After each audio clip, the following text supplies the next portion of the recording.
ఇదేరా మా అంతఃపురం come rehearsals room. నీకు ఇంకా నాటకాలు పిచ్చిపోలేదా?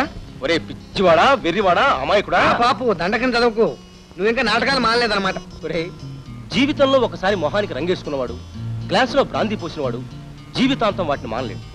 ఇప్పుడు సొంత సమాజమే పెట్టాను. సాయంత్రం అయ్యేసరికి ఇదొక కళాక్షేత్రం కాదు, కురుక్షేత్రం.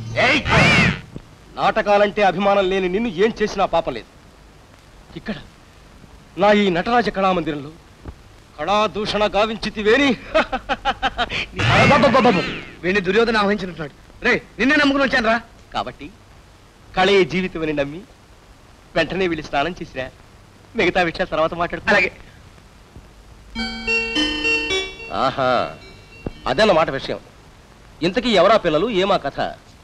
రాగాల గోపాలరావు గారని. ఆపేయి, మిగతా విషయాలు నేను చెప్తాను. ఆయన పేరుని ఊళ్ళో రంగస్థలం ఉంది.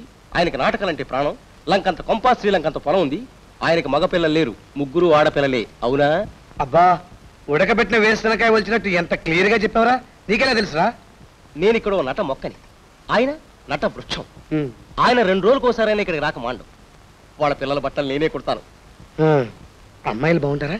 పెద్దమ్మాయి చిన్నమ్మాయి తెలుసు, వాళ్ళు నీకంటే బాగుంటారు. మధ్య అమ్మాయి నేను ఎప్పుడు చూడలేదు. అది సరే, ఆయన పరిచయం చేసుకోవడం ఎలా? నీ తరం కాదు, నా తరంలోనే కలుసుకుందాం అనుకుంటున్నాను. ఏమీ లాభం లేదు. ఆయనకి నాటకాలంటే ప్రాణం, నీకవంటే గిట్టదు. ఎలా?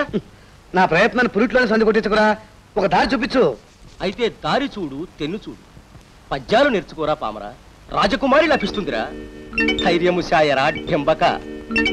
పద్యాలు నేర్చుకుంటా.